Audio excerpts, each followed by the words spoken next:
지난 한 주간 이제 생활하시면서 좀 걷는 기회가 있으셨는지 모르겠습니다.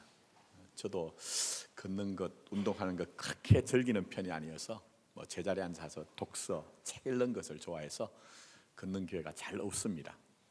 저보고 누가 이제 운동 좀 하시죠 이러면은 제가 운동한다고 얘기합니다. 숨쉬기 운동합니다.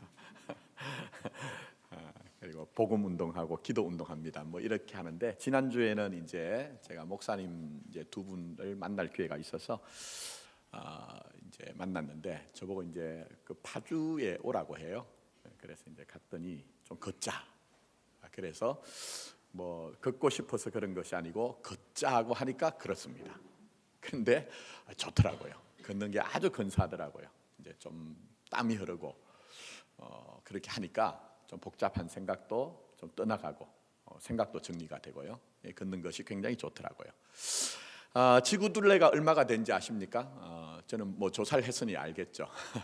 이건 뭐 사는 거하고 전혀 관계가 없습니다. 40,077km예요. 근데 이 지구에 우리가 한 점으로 살아가면서 얼마를 걷느냐? 어떤 사람이 참 흥미롭게도 조사를 했더니 한 8만에서 12만 킬로를 사람들이 평균적으로 걷더라는 거예요. 물론 요즘 걷는 것이 익숙한 시대는 아닙니다.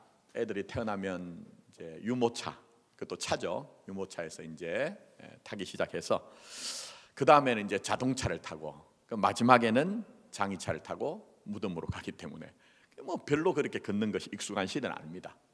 근데 성경 시대에는요 배경이 걷는 것입니다. 걷는 것 안에 굉장히 중요한 이제 신앙적인 의미가 많이 있습니다. 자, 예수님이 제자들을 가르치실 때도 강의실에 앉아서 이제 칠판을 두고 흑판을 두고 가르치시지 않았습니다. 길을 가시면서 물론 해당에서 가르치신 경우가 있기는 있었지만 길을 가면서 그들에게 가르친 경우가 굉장히 많습니다. 제가 요즘 이제 뭐 목사로서 좀 고민이 이 시대의 기독교가 왜 이렇게 왜곡되었는가, 기형적인가 생각을 해보니까요, 걷는 것을 잃어버렸어요. 걷는 것을 잃어버렸어요. 다른 말로 말씀드리면 몸으로 우리가 사는 것을 잃어버렸다는 겁니다. 그러니까 인지적으로 정보에 대해서는 굉장히 많이 우리가 듣습니다. 그러다 보니까 뭐 세상 말로 얘기하면은 머리가 굉장히 커져버린, 그러면서 몸으로는 살지 못하는, 그래서 경건의 모양은 있으나 경건의 능력이 없는 것이 바로 오늘 이 시대의 영적인 자화상인 것이죠. 사실은 여러분 잘 생각해 보시면 몸을 떠나서는 인간이 아닙니다.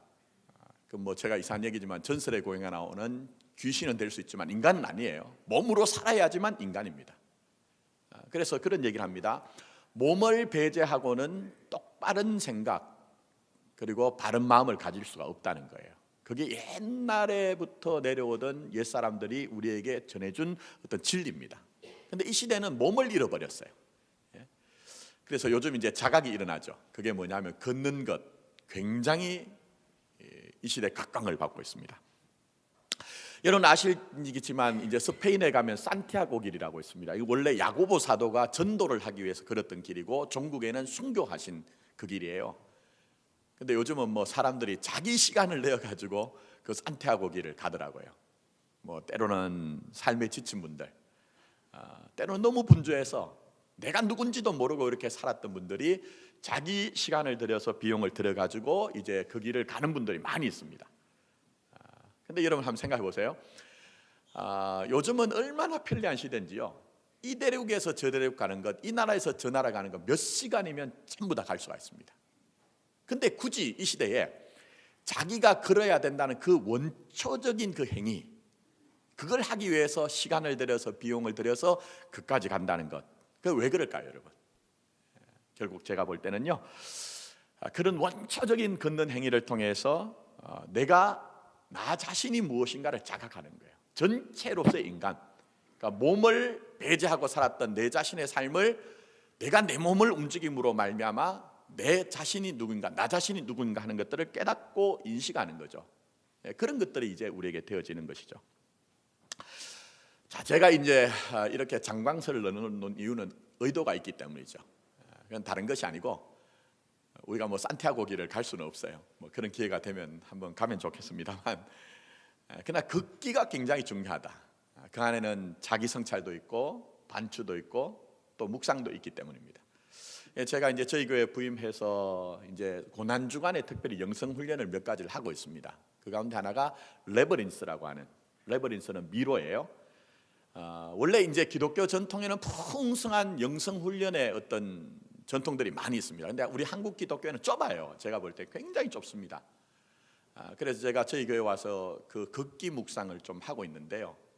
우리는 이제 장소가 이제 구비가 안 돼 있어서 모세골 아카데미라든지 또 일산에 있는 거룩한 빛 광성교회라든지 몇몇 교회는 아예 그 교회 안에 격리가 되어서 좀 분리가 되어서 조용하게 묵상할 수 있는 그런 공간이 있습니다만, 우리는 일단 이제 교육관 위쪽에다가 그렇게 자리를 마련해 놓고 고난 주간만이라도 좀 걸으면서 천천히 걸으면서 자기를 성찰하자, 묵상하자, 뭐 이런 이제 프로그램을 하고 있습니다. 자, 그러니까 제가 무슨 말씀이냐, 가능하시면 참가를 좀 했으면 좋겠다는 겁니다. 오전에는 10시부터 11시, 오후에는 2시부터 3시, 또 직장 다니신 분들을 위해서는 8시부터 9시까지 교육자들이 이제 거기에 대해서 영적 지도를 해드리고, 그다음에 영성 일기를 이제 저널을 이렇게 기록해 보면 굉장히 자기 자신에 도움이 됩니다. 원래 주제는 요나인데요. 요나의 말씀을 가지고 우리가 우리 인생을 좀 반추하는 그런 기회를 가집니다. 제가 극기 얘기를 했지만 오늘 본문도 사실은 배경이 극기예요. 잘 한번 생각해 보시면 애굽이라는 곳에서 안주하여 정주하여 살던 사람을 하나님이 몰아내세요. 그리고 40년 동안을 걷게 하세요. 40년 동안을 이동하도록 하면서, 걷도록 하면서 사실은 이 이스라엘 백성들을 통해서 하나님이 우리에게 하나님의 백성들을 어떻게 인도하시는가 하는 것들을 이 걷고 있는 이스라엘 백성들을 통해서 우리에게 설명을 하고 있어요, 여러분.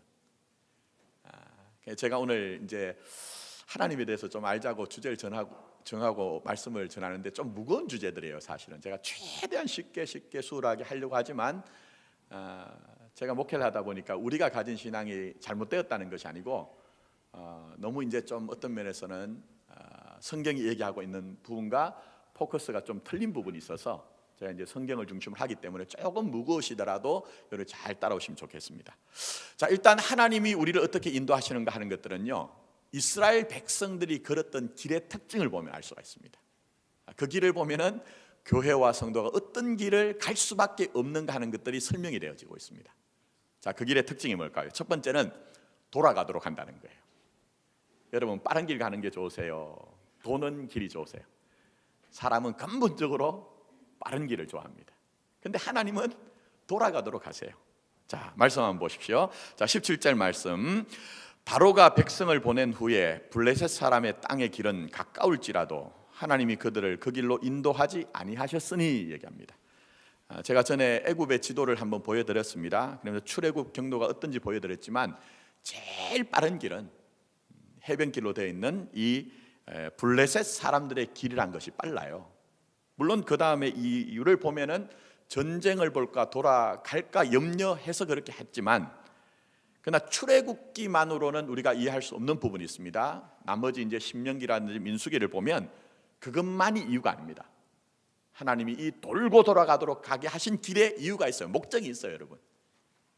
그러면 우리 편에서는 여러분 당장 내가 이런 일을 당했다, 하나님이 정말 내 인생을 인도하신다는 기대를 가지고 있는데, 아니 내가 생각할 때 저 길이 훨씬 빨라요. 근데 돌아가게 하세요. 그럼 여러분 어떤 마음이 생길까요? 하나님이 왜 그렇게 하시는가 하는 거예요. 자, 그 다음에 두 번째 특징은 두려움을 직면하는 길이에요. 두려움을 직면한 길. 사람은 안심하고 살고 싶어 합니다. 이 안정의 욕구란 것이 있기 때문에 불안하면은 참 어려워요. 근데 하나님이 보시면은 이들을 두려움을 직면하는 길로 인도하십니다. 자, 오늘 이 본문의 말씀 13장이 끝나면 14장에 딱 가면 등장하는 사건이 있습니다. 그게 뭔지 아십니까, 여러분? 홍해 사건이에요. 홍해 사건. 아니 하나님이 주권적인 은혜로 이스라엘 백성들을 이끌어내셨는데 당장 그들이 맞닥뜨려진 것은요, 뒤에서는 애굽의 군대가 쫓아오고요, 앞쪽에는 홍해가 있고, 또 그리고 남으로는 네겝 사막이라고 하는 큰 사막이 있고, 북으로는 험한 산맥이 가로막고 있는 거예요. 그야말로 독간에 든지 사면초가의 그런 이제 상황입니다. 그래서 이들이 이제 하나님 앞에 불평하는 내용이 있습니다. 뒤에 가시면 15장 13절을 보면 모세에게 이스라엘 사람들이 이렇게 얘기를 합니다. 제가 읽어드릴게요. 한번 들어보십시오. 뭐라고 얘기하느냐? 애굽에 매장지가 없어서 당신이 우리를 이끌어내어 이 광야에서 죽게 하느냐? 어찌하여 당신이 우리를 애굽에서 이끌어내어 우리에게 이같이 하느냐 얘기합니다. 죽음을 맞닥뜨려진 거예요. 좀 안심하고 편안한 길을 갔으면 좋겠는데 당장에 딱 맞닥뜨려진 것이 죽음과 같은 현실을 만난 거예요. 그런데 이때 모세가 이렇게 얘기합니다. 너희는 두려워하지 말고 가만히 있어서 여호와께서 오늘날 너희를 위하여 행하시는 구원을 보라는 거예요. 물론 결론은 하나님이 그들을 구원하신다는 거예요. 근데 전제되는 게 있죠. 모세가 하는 얘기가 뭡니까? 너희는 두려워 말라고 하는 얘기가 뭡니까? 두려워할 만한 상황과 형편이 분명히 있다는 거예요. 그걸 지금 얘기하고 있는 것이죠. 자, 그러니 여러분 생각해 보십시오. 믿고 있는 나인데 걸어가다 보면 왜 두려움이 우리에게 엄습하는가, 염려가 있는가 하는 그런 고민이 있을 때가 있어요. 하나님이 왜 그렇게 하실까? 자, 그 다음에 세 번째 마지막 이 길의 특징이 있습니다. 모든 것들이 다 부족해요. 모든 것들이 다 부족해요. 뭐 철철 넘쳐 흐르는 아주 그 풍성함을 경험하는 것이 아니고 정말 결핍되고 궁핍되고 하루에 일용할 것들을 위해서 고민할 수밖에 없는 그 형편들이 등장을 하고 있습니다. 자, 그래서 민수기에 넘어가시면 11장에 이스라엘 백성들이 이렇게 얘기합니다. 애굽과 이들이 길을 가는 이 길을 비교를 하면서 이런 얘기를 합니다. 한번 잘 들어보십시오. 우리가 애굽에 있을 때는 값없이 생선과 오이와 참외와 부추와 파와 마늘을 먹은 것이 생각나거늘 훨씬 더 좋아요. 부족함이 없었다는 거예요. 자, 그런데 그 다음에 이제는 우리의 기력이 다하여 이 만나 외에는 보이는 것이 아무것도 없도다. 이 만나 외에는 아무것도 안 보인다는 거예요, 여러분. 그러니 모든 것이 다 부족한 것이죠. 여러분 한번 생각해 보십시오. 하나님의 은혜로 인도함을 받았는데, 근데 오늘 이들이 맞닥뜨려진 현실은 무엇을 먹을까 마실까 하는 현실적인 어려움이 그들에게 있다는 거예요. 그게 있다는 것을 얘기합니다. 자, 그 다음에 한번 생각해 보십시오. 이 만나 외에는 보이지 않는다고 할 때 여러분, 진수성찬도 삼시세끼를 계속 먹으면요 질립니다. 그렇지 않습니까, 여러분? 근데 만나 외에는 없거든요. 그러니까 우리로 얘기하면 뽑고 찢고 삶고 할 것은 다 해본 거예요, 여러분. 근데 그것밖에 없어요, 재료가. 그러니까 우리 말로는 밥만 먹고 사냐 하는 것처럼 이 만나만 먹고 사냐 뭐 이런 이제 불평이 나올 만한 거죠. 그런데 하나님이 굳이 40년 동안 그 길을 걷게 하시거든요. 좀 방황하지 않도록, 돌아가지 않도록 하시면 좋은데 하나님이 돌아가게 하세요. 두려움을 느끼지 않고 좀 안심하며 살면 좋은데 그 두려움을 직면하게 하세요. 좀 철철 넘쳐르는 그 풍성함 가운데 좀 다른 사람들에게 나 예수 믿으니까 이렇게 잘 되더라 하는 것을 좀 나타내서 하나님 좀 이렇게 좀 나타내고 싶은데 오히려 오늘 여기 보니까 이 만나 외에는 아무것도 없더라, 보이지 않더라 하는 그런 것들을 자꾸 만나게 하세요. 왜 그렇게 할까요? 왜 그렇게 할까요? 여러분 지금까지 어떻게 하나님의 인도하심을 이해하셨습니까? 우리는 전부 종교적으로 인본주의적으로 우리가 기독교 신앙을 이해한 부분이 많습니다. 정말 우리에게 주신 이 진리의 말씀, 계시의 말씀이 성경에서 하나님의 말씀을 들었던 것이 아니라 뭐 저 같은 목사들, 성경의 교사들, 또 여러분이 몸으로 살았던 그 경험들 속에서 내가 기대하고 소망하고 그 원했던 것들로 하나님의 인도하심을 이해를 하잖아요. 물론 그거 이루어지지 않는다는 것은 아니지만, 그러나 여러분 잘 보시면 우리 하나님의 인도하심은 그런 방식이 아니라고 얘기를 하고 있어요. 그러면 불편하기도 하고 고민도 되고 어려울 건데 왜 그렇게 하시나 하는 거예요. 오늘 한 가지만 말씀드립니다. 결론을 말씀드릴게요. 깊은 신앙의 문제입니다. 신앙을 가지되 정말 깊은 신앙의 문제라는 거예요.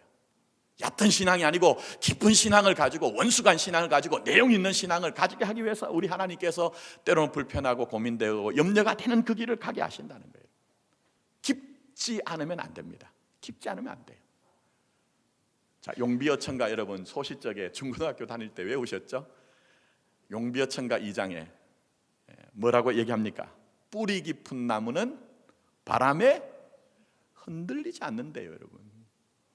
그렇게 뿌리 깊은 나무가 되어서 흔들리지 않을 때만 꽃이 피고 좋은 열매가 많이 열린다고 세종대의 용비 어천가에서 노래를 하고 있어요. 근데 제가 생각할 때 우리 선조들은요, 생명을 알고 있는 분들이에요. 생명은 전부 다 그렇게 꽃피고 그렇게 열매 맺는다니까요. 예? 저는 농사를 한 번도 지어본 적이 없습니다. 제 용모가 이러다 보니까 많은 분들이 제가 농사를 지었던 사람이 아닌가 오해를 하시는데, 저도 나름대로 곱게 자란 사람입니다. 근데 농사 짓는 것을 보면요, 그 안에 참 깊은 것들이 많이 있어요. 예를 들면은 이제 겨울이 지나가서 농번기가 되어서 이제 벼를 이제 우리가 거두기 위해서 모내기를 합니다. 근데 모내기를 하는 농군들이 먼저 하는 일이요, 겨울 동안 깡깡 얼어있던 그 땅을 전부 다 깊게 파서 엎어버립니다. 왜 그렇게 하느냐? 이유는 단 하나예요. 뿌리의 문제입니다. 뿌리가 깊게 할착이 되고 뿌리가 깊게 내려야지만 그 땅에 있는 지력을, 영양분들을 받아가지고 나중에 가을이 되면은 곡식을, 열매를 거두기 때문이죠. 또 하나는 그렇게 갈아엎어버리는 이유는요, 뿌리의 문제인데, 뿌리가 깊어야지만 벼가 앞으로 견뎌낼 수가 있다는 거예요. 열매가 그냥 거두는 거 아니죠. 세찬 비바람, 때로는 태풍도 만나요, 여러분. 근데 그 속에서 견뎌내는 것은 뿌리의 문제라는 거예요. 그래서 여러분, 농군들이 아는 게 있습니다. 열매는 뿌리로 결정이 된다는 거예요. 그래서 갈아엎어가지고 그 뿌리가 깊게 내려서 많은 열매를, 좋은 열매를 실현해도 견딜 수 있는 그 열매를 거두게 하기 위해서 그렇게 한다는 거예요, 여러분. 그러니까 깊어야 된다는 거예요. 깊어야 된다. 예수님이 누가복음 5장에 보면 베드로를 만난 장면이 나오죠. 그때 이제 밤이 새도록 수고를 하였으나 거둔 것이 없는 베드로가 나와요. 그런데 그때에 이 밤이 새도록 고기를 잡았던 곳이 어디냐? 플레스테스라고 해서 얕은 곳이에요, 얕은 곳. 근데 주님이 그 베드로에게 말씀하시죠. 너 그곳에 그물을 던져라 얘기할 때 그 던지라고 하신 곳은 플레테스라는 깊은 곳이에요, 여러분. 근데 주님이 제자로 부르실 때 베드로에게 그 순간만 이것이 적용되는 게 아니고요, 베드로 인생 전체를 관장하는 삶의 진리가 되는 것이죠. 이런 베드로가 결정적인 실패를 하죠. 언제입니까? 예수님 십자가 앞판입니까? 호언장담하면서 나 주님 끝까지 따라가겠습니다, 다른 사람 다 흩어져도 나 그런 사람 아니에요, 저 좀 인정해 주세요, 뭐 그런 마음 가졌잖아요. 그런데 결정적인 순간에 주님을 3번을 부인하거든요. 저주하면서 부인하는 못쓸 사람이 되거든요. 왜 그럴까요? 얕았기 때문이에요. 얕았기 때문이에요, 여러분. 그러나 이들이 예수님의 십자가를 경험하고 예수님의 부활을 경험하고 성령이 그들에게 임하기 시작할 때 그들의 신앙이 깊어집니다. 내재화되어집니다. 그러면서 그들이 어떻게 됩니까? 신앙 안에서 고난이 와도 시련이 와도 인내하는 믿음을 가집니다. 그리고 결국은 누가 나에게 강박한 게 아니에요. 마지막에는 예수님의 제자들이 그렇게 다 깊어졌더니 주신 은혜로 말미암아 주님 앞에서 자기 십자가를 지고 예수의 영광을 위해서 살아가잖아요, 여러분. 그게 바로 교회와 성도가 가야 되는 길이라고 주님이 우리에게 말씀하세요, 여러분. 자, 그런데 오늘 말씀 보시면 이 이스라엘 백성들도 마찬가지입니다, 여러분. 자, 이스라엘 백성들이 애굽에서 몇 년 동안 살았죠? 400년이라고 하기도 하고 또 성경에서는 430년이라고도 하기도 합니다. 여러분 좀 의문이 안 드세요? 아니 어떻게 애굽에서 그렇게 긴 세월을 보내었을까? 좀 일찍 나오지, 이런 마음 들지 않으세요, 여러분? 물론 창세기 15장에 횃불 언약이 등장합니다. 아브라함과 하나님이 맺었던 언약. 근데 그 횃불 언약을 할 때 하나님께서 너의 자손들이 4대 만에 400년 만에 다시 이제 돌아올 것이다, 그렇게 예언을 하셨어요. 근데 제가 말씀드렸잖아요. 아니 1, 2년도 아니고 수십 년도 아니고 아니 수백 년을 그 애굽에서 그렇게 살았다니까요. 우리 마음엔 좀 독립운동이라도 할 만한데 그렇게 하지 않았다니까요, 여러분. 왜 그랬을까? 자, 이유는 있습니다. 이미 말씀드린 민수기의 말씀을 보면 아십니다. 자, 다시 읽어드릴게요. 이렇게 얘기합니다. 우리가 애굽에 있을 때는 값없이 생선과 오이와 참외와 부추와 파와 마늘을 먹었다고 얘기합니다. 뭔 얘기입니까, 여러분? 살만했다는 거예요. 살만했다는 거예요, 여러분. 살만할 때는 하나님을 생각하지도 않고 살만할 때는 하나님을 찾지도 않았다는 거예요. 그 상태였다는 거예요, 여러분. 근데 언제 이들이 하나님을 찾습니까? 출애굽기 2장 23절 말씀에 이렇게 기록되어 있습니다. 여러 해 후에 애굽 왕은 죽었고 이스라엘 자손은 고된 노동으로 말미암아, 자 다시 읽어드릴게요. 고된 노동으로 말미암아 탄식하며 부르짖으니라고 얘기합니다. 무슨 얘기입니까? 내 삶이 고달프니 힘이 드니 그때서야 하나님 생각하고 그때서야 하나님을 찾는 거예요, 여러분. 물론 목회를 하면서 제일 답답한 게요, 아니 저분은 지금 기도할 때인데 하나님을 찾을 때인데 하는데 영적 감각이 없어가지고 여전히 그냥 자기 방법으로 살려고 하는 분은 안타깝습니다. 그거보다는 낫죠, 여러분. 낫지 않습니까? 그런데 오늘 여기 깊이 없는 신앙이란 것이 무엇입니까? 이 형편에 따라서 달아올랐다가 식었다가 달아올랐다가 식었다가 그렇게 하는 그 신앙, 상황 의존적인 신앙이란 거예요, 여러분. 근데 하나님은 정말 구원받은 하나님의 백성들이 그렇게 상황 의존적인 신앙이 아니라 하나님과의 절대적인 관계 속에서 절대적인 믿음을 가지게 하기 위해서 때로는 이해가 되지 않지만 불편하지만 우리에게 하나님이 인도하시는 길이 무엇입니까? 이스라엘 사람처럼 돌아갈 때가 있어요. 분명히 여러분에게 돌아갈 때가 있을 거예요, 여러분. 어느 누가 지금 여러분 정로한 길을 오셨다고 저에게 오셔서 나는 한 번도 굽어온 길을 걸어오지 않았습니다 하실 분이 누가 있습니까, 여러분? 다 있죠, 여러분. 그렇지 않습니까, 여러분? 또 더 나아가서는 우리에게 참 우리가 믿음으로 담대한 것 같이 사는데요, 내 안에 있는 결정적인 문제를 탁 건드리면요, 그것 때문에 밤잠 자지 못하고 염려하는 게 우리의 모습이에요. 또 우리가 때로는 정말 참 믿음으로 살아서 부유함과 풍성함은 하나님 안에 있습니다 얘기하지만 내 안에 있는 것들이 정말 현실적으로 없어져 갈 때 믿음 없는 우리의 모습들, 그런 것들 우리가 만나잖아요. 근데 이런 일들을 통해서 하나님은 정말 우리의 모습을 발견하게 하십니다. 그러면서 점점 더 하나님을 바라보고 하나님을 의지하게 하고 하나님을 따르는 신앙을 만들어가는 거예요. 돌아가는 길을 만날 때에, 돌아가는 그 길을 만날 때에, 바른 길이 아니라 돌아가는 길을 만날 때에 하나님 앞에서 우리가 고백합니다. 하나님, 내가 택했던 이 길이 바른 길이 아니었군요.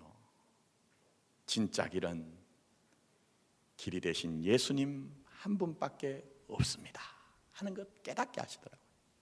그게 성도의 길이래요, 여러분. 때로는 안심하며 가는 길을 갔으면 좋겠는데 말씀드린 것처럼 두려워할 만한, 염려할 만한 길을 만나요. 그럴 때 두려움에 빠지는 나 자신을 만납니다. 그러면서 자기 자신을 의지하지 아니하고 구원을 주시는 주님만을 의지하게 하는 길을 가는 것이 성도의 길인 거예요. 구하고 찾고 두드리지 않아도 철철 넘쳐흐르는 그런 삶을 사는 것이 아니라 때로는 구할 수밖에 없고 찾을 수밖에 없고 두드릴 수밖에 없는 그 일용할 양식을 구하는, 하루가 자기의 힘과 능력으로 사는 것이 아니라 순간순간 주님을 생각하고 주님을 의지할 수밖에 없는 것을 살도록 하는 것이 성도의 길이라고 말씀하고 있습니다. 그게 이스라엘 사람들이 가고 있는 길을 통해서 너희도 지금 이 길을 가는 거야. 이 길을 가고 있는 거야. 절대적인 내 관계 안으로 들어와라. 멀리 가지 말고 나의 관계 속으로 들어와라. 그러므로 너희가 이제는 어떤 일이 있어도 어떤 상황 가운데서도 네 인생의 주인이신 하나님을 믿고 의지하고 따르는 인생이 되도록 하기 위해서 이런 길이 너에게 있는 것이야 라고 그렇게 말씀하고 있는 것입니다. 자, 보십시오. 21절부터 22절 다시 한번 보세요, 여러분.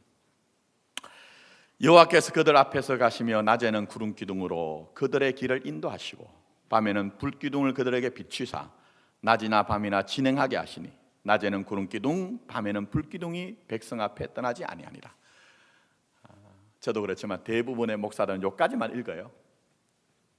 그럼 우리는 우리 속에 기대와 소망이 일어나죠. 하나님, 우리에게도 이 불기둥과 구름 같은 기둥이 인도한 것처럼 그런 인생 세밀하게 우리를 이끌어주시는 하나님의 인도하심이 있으면 좋겠습니다. 근데 그 다음은 보지 않아요. 그 다음을 보지 않는 것이 종교적인 겁니다. 전체를 보지 않는 것이 종교적인 거예요. 하나님의 진짜 뜻을 보지 못하고 내가 원하는 것만 한정해서 보기를 원하는 것이 종교적인 거예요. 자, 여러분 보십시오. 불기둥과 구름기둥으로 인도함을 받는데 그 다음에 뭐가 등장하죠? 홍해 사건이 등장해요. 홍해 사건. 자, 그 다음에 또 뭐가 등장합니까? 그 다음에 보시면 홍해를 건넜더니 홍해를 건너가지고 하나님 막 찬송하고 말을 탄 자들을 전부 다 하나님이 엎으시고 물속에 집어넣습니다 하고 찬양을 했더니 물을 찾았는데 그 물은 쓴물이어서 마시지 못하는 물이었더라. 마라의 쓴물을 만나는 그 광야, 수르 광야를 만나는 거예요, 여러분. 또 그 광야를 지나갔더니 그 다음에 먹을 것이 없는 신광야, 그 광야를 만나는 거예요. 또 그 다음에 갔더니 그 다음에는 마실 물이 없는 르비딤이라는 광야를 만나는 거예요, 여러분. 물론 하나님이 해결해 주시지만, 그러나 그 안에서 뭘 깨달을까요, 여러분? 그 광야의 걸음을 한 걸음 한 걸음 걸어갈 때마다 이 이스라엘 사람들은 자기 본질, 자기 실체를 깨달은 거예요, 여러분. 여러분, 제가 산티아고 길 얘기했죠. 산티아고 길을 갔다 오신 분들의 동일한 고백이 하나 있습니다.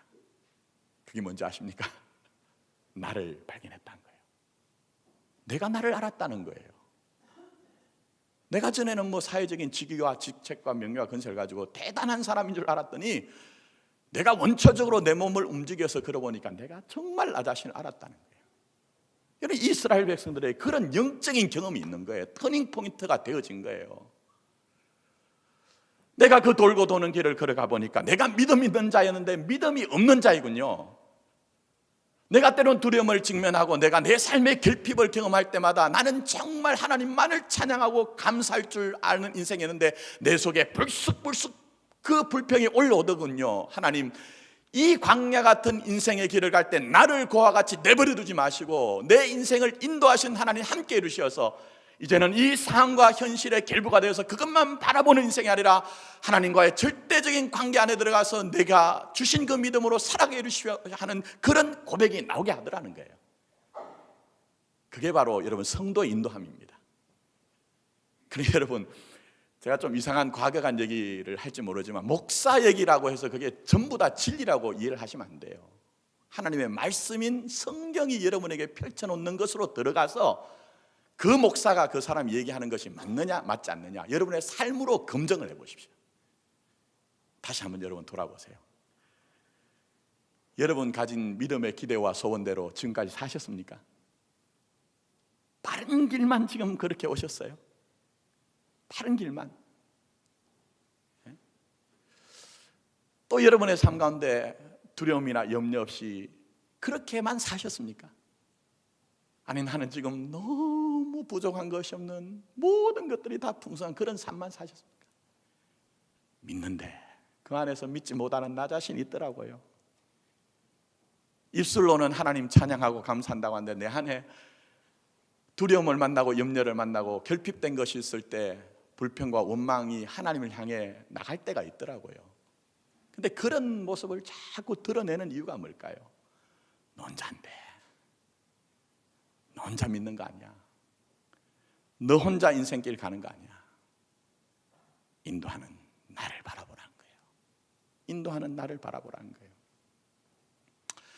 네 인생의 길을 너 혼자 걸어가는 것이 아니라 보이지 아니하지만 내 손을 붙잡고 갈 때만 돌아가는 길을 만나고 염려하는 두려워하는 문제를 만나고 결핍이 있을 때 진짜 생명으로 사는 것을 네가 알 수가 있는 것이야.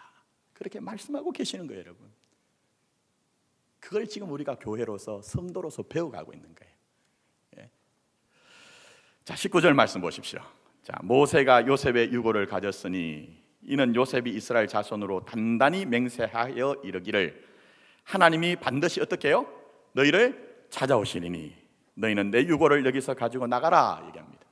물론 이거는 요셉이 수백 년 전에 자기의 후대들에게 자손들에게 준 그런 유언이에요. 근데 이 안에는 어마어마한 복음의 비밀이 있습니다. 이걸 제가 다 설명드리긴 그렇지만 이 안에 하나 중요한 것이 있습니다. 요셉의 유골로 상징이 되는 게 뭡니까? 우리의 삶의 현실이 죽음과 같다는 거예요. 요셉이 거쳐온 인생의 길, 여러분 그냥 마지막에 그 총리가 되어서 떵떵거리며 살았다, 이런 쪽에서 이상한 이해를 하지 마십시오.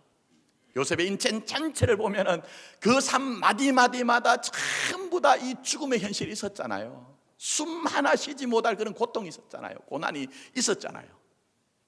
근데 그 가운데 하나님이 요셉의 인생을 포기하지 않았다는 거예요. 비록 죽음 같은 현실이 있었지만 하나님은 약속하신 그것을, 언약을 하나님은 절대로 포기하지 않았다는, 그게 바로 뭡니까? 요셉의 유골로 상징이 된 거예요. 그래서 이 길을 가야 되는, 40년 동안 길을 가야 되는, 돌아서 가기도 하고 두려움을 직면하기도 하고 궁핍을 경험하는 이스라엘 백성들에게 내 유골을 가지고 가라 하는 것입니다.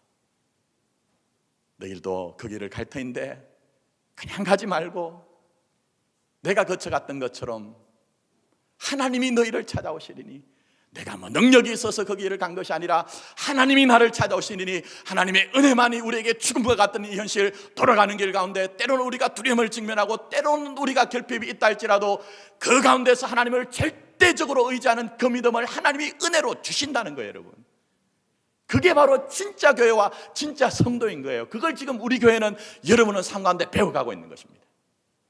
여러분 보이십니까? 그 길을 우리가 가고 있는 거예요.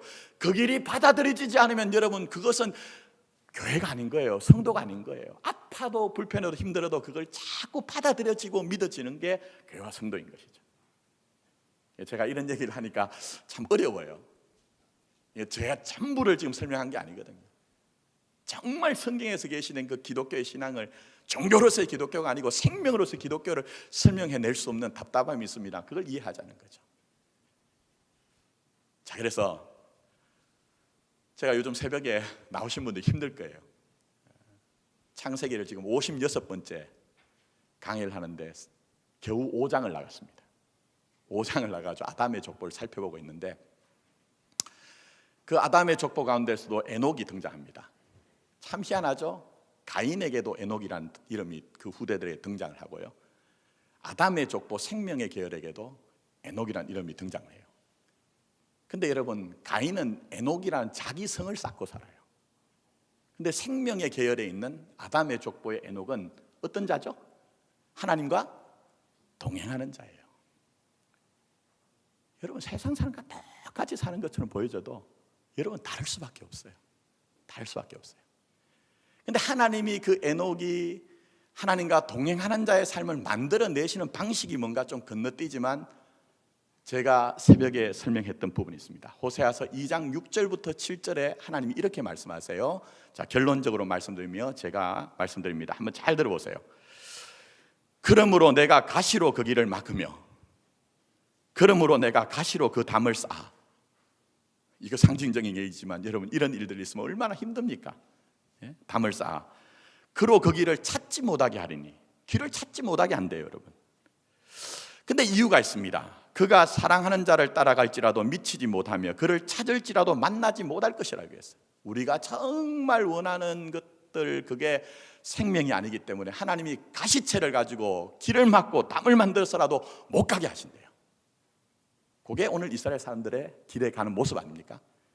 자, 그런데 그 다음에 이제 중요한 얘기를 하십니다. 뭐라고 하느냐? 그제야 그가 이르기를 내가 본 남편에게로 돌아가리니. 본 남편에게로 돌아가리니 무슨 얘기입니까? 진짜 남편은 하나님 한 분밖에 없다는 거예요. 우리 인생 살아가면서 하나님 한 분밖에 남편이 없는데, 남편 아닌 것들을 진짜 남편으로 오해하고 물질을, 소유를, 명예를, 사람들을 전부 다 우리의 인생의 남편으로, 주인으로 삼아서 살아갔다는 거예요. 그래서 교회와 성도의 삶 가운데 하나님은 때로는 돌아가게 하시며, 때로는 두려움을 직면하게 하시며, 때로는 우리의 삶 가운데 궁핍을 경험하게 하시며, 이제야 본 남편으로 돌아가야 되구나, 내게 진짜 남편은 하나님 한 분밖에 없구나, 그분과 연합하여 생명의 삶을 살아야 되겠구나 하는 결단을 하게 하시더라는 거예요. 그게 바로 여러분의 인생에 일어나고 있는 일이라는 거예요. 여러분의 인생의 교회에 일어나고 있는 일이라는 거예요. 자, 눈이 좀 따가워서 좀 죄송합니다. 오늘 자꾸 깜빡거릴 수밖에 없는데 이제 말씀 맺습니다.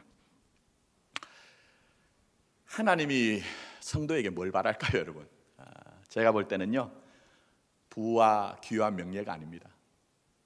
그런 것들을 자꾸 얘기하는 교회는 제가 볼 때는 교회 아니에요, 여러분. 그래서 우리가 지금 힘들지만 제가 같이 가자는 거죠. 이미 우리 주님이 우리에게 말씀하실 때에 믿음은 바라는 것들의 뭐라고요? 실상이요, 보지 못하는 것들의 증거니 얘기했어요. 그럼 보십시오. 이스라엘 사람들이 현실은 뭡니까? 돌아가고 두려워할 만하고 결핍이 있는데 그것만 보지 말고 약속의 미래에서 현재를 보자는 거예요. 그러면 뭐가 이해되어져요? 내가 지금 겪고 있는 일들의 의미가 이해가 되어져야 된다는 거예요. 그래서 우리가 길 아닌 길을 갈 때처럼 느껴질 때가 있습니다. 그때는 진짜 길이신 주님을 만나십시오.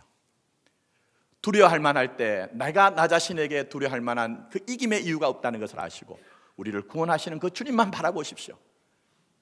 또 더 나가서 결핍이 되고 궁핍이 되어질 때 이 세상의 어떤 것으로 나를 채울 수 없다는 사실을 알고 하늘의 생명의 양식이시고 생수의 근원이신 주님으로 말미암아 만족하는 것을 배워가시는 여러분의 삶이 되십시오. 그게 바로 우리 교회에게, 여러분에게 일어나고 있는 일들입니다. 이게 바로 하나님의 인도하심입니다. 이 인도하심을 따라갈 수 있는 저와 여러분 되기를 예수님의 이름으로 축복합니다. 아멘. 기도드리겠습니다. 이 세상에 있는 교회들